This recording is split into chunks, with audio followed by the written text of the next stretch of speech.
Okay, what's up, y'all? It's Sky Santana, aka Chi. Bitch, I don't even have a fucking official intro no more. Like, I have not done a video in so long, but this is not why y'all are here. Listen, have y'all been watching Real Housewives Ultimate Girls Trip? Bravo to Bravo, okay?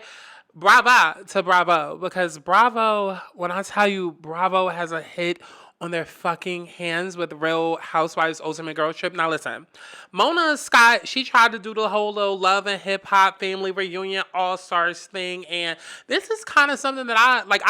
I love when TV shows do all stars. Like, I love it. And I come from, the days of America's Next Top Model where you might get an all star cycle, cycle 12, then you get another one 10 years later. That's how I was with Big Brother.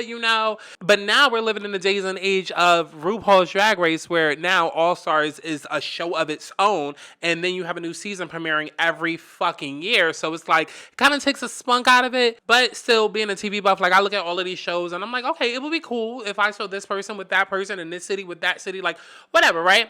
So Mona Scott Young was one of the first people that did it, post-pandemic. As soon as the pandemic came, everybody was struggling and trying to figure out, okay, how are we going to keep these TV shows afloat? What's the cheapest way to do it? How do we keep the drama going, but still, be health conscious and, oh my God, pandemic and vaccines and all of this shit. And so Real Housewives Ultimate Girls Trip was born, okay? Because it was easy to throw all of these bitches together, okay? Have them on one remote island for only a week, okay? Cheap, but you could pull a show up out of it, okay? So that's how this shit came about, and y'all, Bravo has a fucking hit on their hands. Like, Bravo seriously has a hit on their hands. Now, Love and Hip Hop, Family Reunion, whatever the fuck they're trying to do over there on VH1, like, that is some bullshit, okay? That is some ass shit over there. But this shit right here, this Ultimate Girls Trip, and I promise you, because I'm okay. I am at the age now where I am kind of leaning off of reality TV. Like, it's been getting really boring for me lately, and I started doing YouTube, doing television shows. Like, back in 2015, I was reviewing the Love and Hip Hops and the Basketball Wives and, all of these reality shows and shit. And then, like, now I get bored. And so now I just watch commentary channels, focus on, what people are saying about it on Twitter and reviews and shit. Because nowadays, these shows can be fucking stressful, especially Real Housewives, okay? Right now, we got Potomac Housewives that are airing, and that is the most toxic out of the fucking franchise. And yes, I will be doing fucking videos diving deep into all of the colorism and all of the fucking drama and trauma. I would like to see it. And all of the bullshit associated with that goddamn show. So trust me when I tell you, Real Housewives Ultimate Girls Trip, as much as I love all-star seasons of a show, I wasn't really too thrilled, coming off the hills of Potomac and coming off the hills of very dry-ass seasons of Atlanta. Like, I was not super thrilled to see this show. I wasn't. Now, anytime you put Kenya on a camera, okay? Anytime you put Kenya in front of the camera, it's going to be a production, okay? Kenya is just that bitch that knows her fucking role. She understands the assignment each and every time. She knows that she is the villain. She's going to get the villain edit. And so, she's like, okay, fuck it. If you're going to give me that villain edit, I'm going to give that to you. Like, why sit here and try to be nice? Or why sit here and try to X, Y, and Z when automatically you're going to make me the bad guy? So I'm just going to play that role and I'm going to stick to it. And that is what we know of Kenya. So seeing Kenya on this show, it's like, okay, makes sense. All Stars, Housewives, it's like, of course, Kenya should be here. People are like, where's Nene? Why isn't Nene here? Listen, we're going to do a whole deep dive into Nene, and Nene is not as iconic as y'all think she is. Yup. She has had iconic moments, but Nene is honestly not as big of a girl as y'all think she is. She is really not that bitch, okay? And most of the fame and iconic moments that we go up for, that is Nene pre-Hollywood. That is Nene pre-Glee. That is Nene pre-Trump checks, okay? You done lost your damn mind. When you get your damn mind, you call me. Nene has not been that bitch in over 8 or 9 years, okay? And we're gonna do a whole deep dive into that, but yes, Nene should be on this show, but she's not, okay? She's not, okay? So we have Kenya, and then we have Cynthia. Now, a couple of weeks ago, like, people were, like, complaining, or some shit happened on Twitter, and then Portia had to come out and say, oh, well, I was originally supposed to be cast. Okay, yeah, because Nene wasn't available, or they didn't want Nene. Nene has burnt all her bridges, so, yeah, I would say Kenya and Portia should be on the show. Okay, cool. But instead, we have Kenya and Cynthia, okay? And the reason why I start with them, too, is because I'm black. Y'all are probably black watching me. And, let's keep it a buck. Let's keep it a buck. Real Housewives wasn't really put on the map until Atlanta. And that's when, most of us started fucking giving a fuck about the shit. And so that was one of the reasons why I wasn't necessarily so, gung-ho about All-Stars. Because it's like, okay, yeah, Cynthia. Okay, yeah, Cynthia. Okay, yeah, Teresa. Jersey, yeah. But who are these other bitches? Like, why should I be intrigued? Why should I be, you know what I'm saying? Like, what is the real in the hook? What is going to get me interested to see these hoes? So I was not interested. Got Peacock, watched the first couple of, because I think the show premiered 2-3 days earlier or some shit like that. Got Peacock, watched a couple of episodes, was hooked immediately. Hooked immediately. Bitch, when I tell you I was hooked immediately, listen to me. Potomac has been so motherfucking stressful these last 2 years, okay? And, Mona, bitch. Thank God I took my breaks and whatnot, because I probably wouldn't even be here now to start doing something, okay? Because the last 2 years, Potomac has stressed us the fuck out, okay? Between YouTubers, between reviewers, between bloggers, between, the cast itself, between the fans, between Twitter, everything about it has been toxic and fucking straighting, okay? And so coming into Real Housewives Ultimate Girls Trip, I'm like, oh my God, this is a breath of fresh air. It felt nostalgic. It felt like the good old days. Remember back during the Flavor of Loves, the I Love New Yorks, the, the simple life, the good old days of reality television where you would just see people on TV and it wasn't about, oh, I got to do this for a storyline, or, oh, I got to be good for TV. Because, that's the thing now. And that's one thing that kills me. And we're going to dive deeper into that in a video one day. All of these little sayings and things that people come up with thinking that they sound so fucking smart, and it's like all of y'all bitches sound dumb. It's like you've heard one person say, oh, she's doing it for a storyline, or you've heard another person say, oh, she's good for TV, and now that's everybody's fucking go-to with everything. Every time you turn around, every single season, when somebody doesn't like somebody on the season, automatically you hear them say, oh, don't bring her back, or oh, you had no storyline, or oh, all of these buzz fucking words that people have heard one person say, and then now everybody is just latching onto it. And what's so refreshing about Ultimate Girls Trip is that, first of all, I hate the name, by the way. I'm getting used to the name, but I really would have rather them call it All Stars, but I guess it makes more sense. I guess, whatever. But what really, really makes me appreciate this show is, like I said, it's not about storylines. It's not about faking it for the cameras. It's not about Housewives anything at all. Really, and this feels like a different show because it is a different show. It's a different network, granted. It's Peacock, owned by Bravo or owned by ABC, or I don't know who the fucking head company is. So it's still affiliated with Bravo, obviously, but, it's on a different network. And so with every sense of, that whole identity of being well, that doesn't make sense, but that whole, y'all understand what the fuck I'm trying to say? Everything about the show feels different, from the title to the way that the cast, acts and acts with each other to, the way that the show is filmed to the confessionals, everything feels different, but still Housewives. Does that make sense? It's you have enough there to recognize that this is still a Housewives show, but it still feels different. This is something that can survive on its own, even far after Housewives is completely done. This is something that could honestly live on forever. And I think that's where the magic comes in, because we're not watching reality stars on a television show. You know what I mean? If this was Housewives of Atlanta or Housewives of Beverly Hills, it's all about, okay, what is your storyline for the season? Or how are we going to get Erica Jane to confess this? Or how are we going to bring up Portia and Bolo? Or, all of these different things. Whereas on Ultimate Girls Trip, you see these women as women. They're not playing a character. They're not, Portia, the Queen of Thotland, or Kenya, the villain of Real Housewives of Atlanta. This is Kenya Moore, and I film a show called Real Housewives of Atlanta, and I'm on a girls trip with other women who film similar shows in different cities. You understand what I'm saying? That's what makes it so refreshing, because this allows them to have different types of dialogue, you know, about like what goes on with the show, what goes on with shady production. Hello, Carlos. Okay. Hello, Carlos. Okay. What goes on, you know, behind the scenes with shady production, what goes on, you know, when you have castmates that are doing anything for a storyline, you know, what goes on when, you know, things are exposed and literally brought to the surface without you knowing, or, you know, even thinking that it would happen. Like, they break the fourth wall a lot. And that is seriously the magic within this show. Seriously the magic within this show. And I really, really fucking like it. I really, really fucking like it. I'm 4 episodes in. There's actually a new episode that premiered tonight.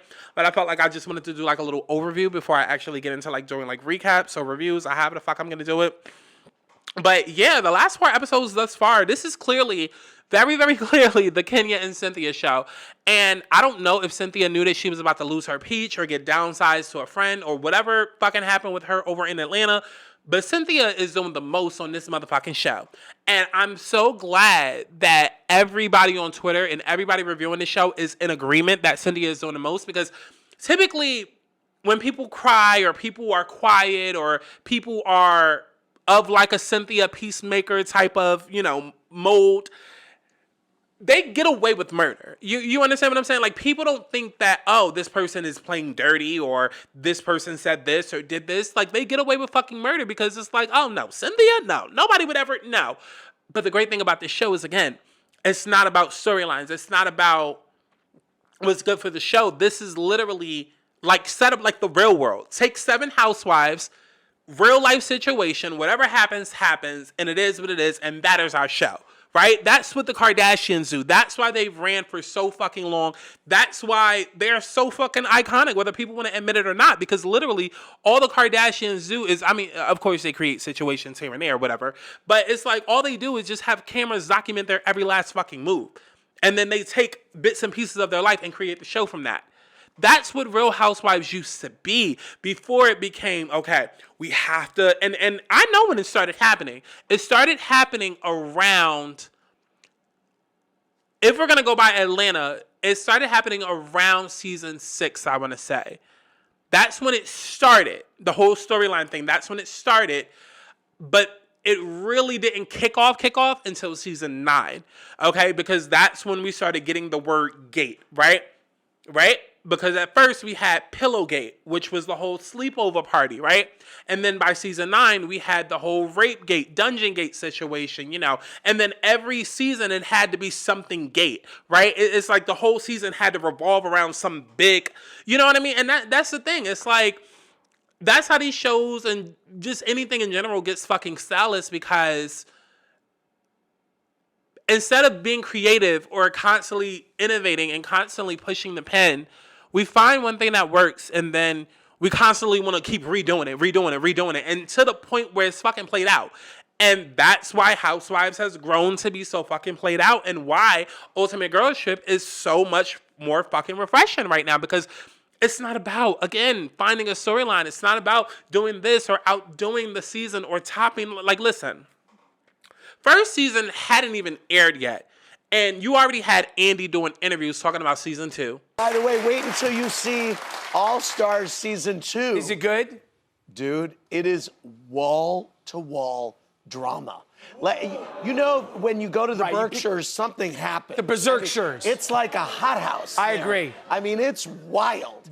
And when you see that, it's, I don't know if any of us are ready for it. Then season 2, we've got Vicky, Tamra, Dorinda, Phaedra, Eva, Brandy Glanville. Wow. I mean, it is a wild group. Zarin comes in. Really? I mean, it is something else. Like, you already have Andy doing like a whole bunch of fucking interviews or whatever, you know, already talking about season 2 before season 1 could even premiere. And even I found that when I'm like, baby, you don't even know if season 1 gonna be a hit. Like, and you already talking about season 2 and how they done topped the drama, and you hyping up season 2 and season 1 ain't even here yet. And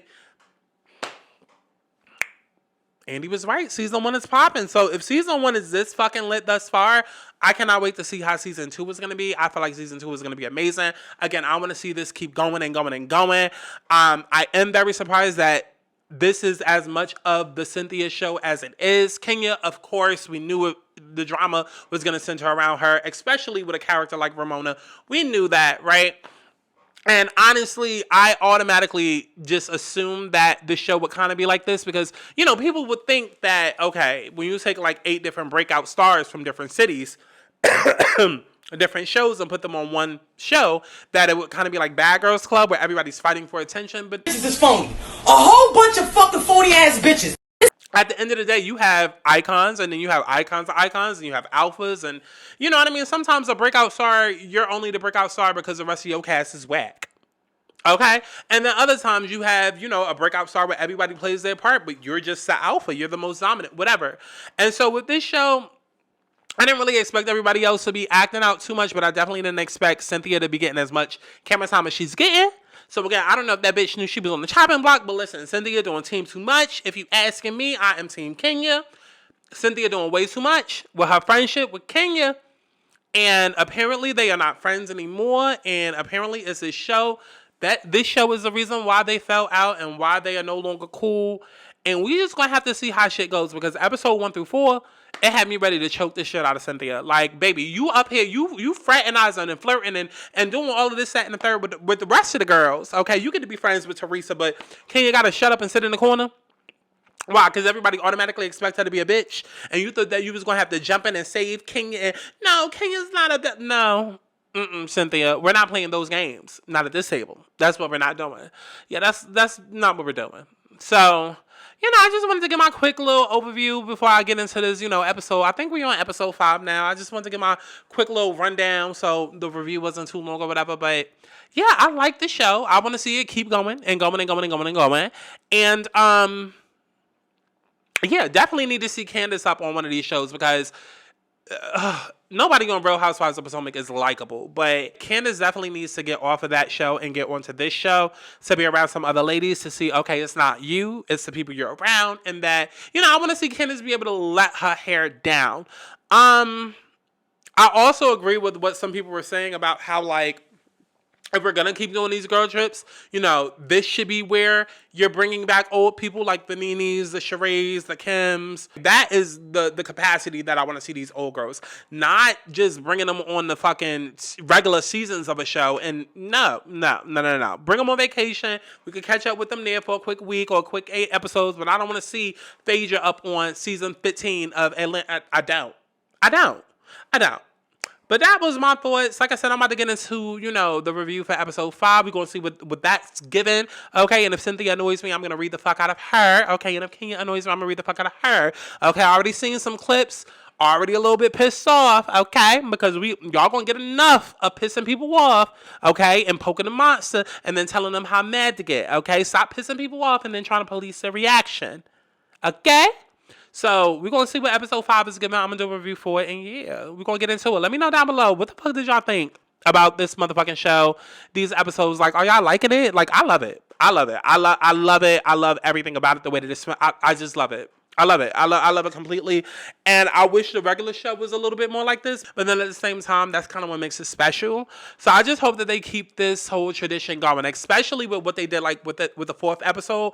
I want them to do that every single season. Let every single season, episode 4, be the episode where we break the 4th wall because it's the 4th episode. You know what I mean? Even though they break the 4th wall in every episode, let the 4th episode specifically be the 4th wall episode where they discuss everything, Housewives, behind the scenes, how it's affecting them, all of that. Like, let's keep this going. You know what I mean? I'm here for it. Okay, I'm definitely here for it.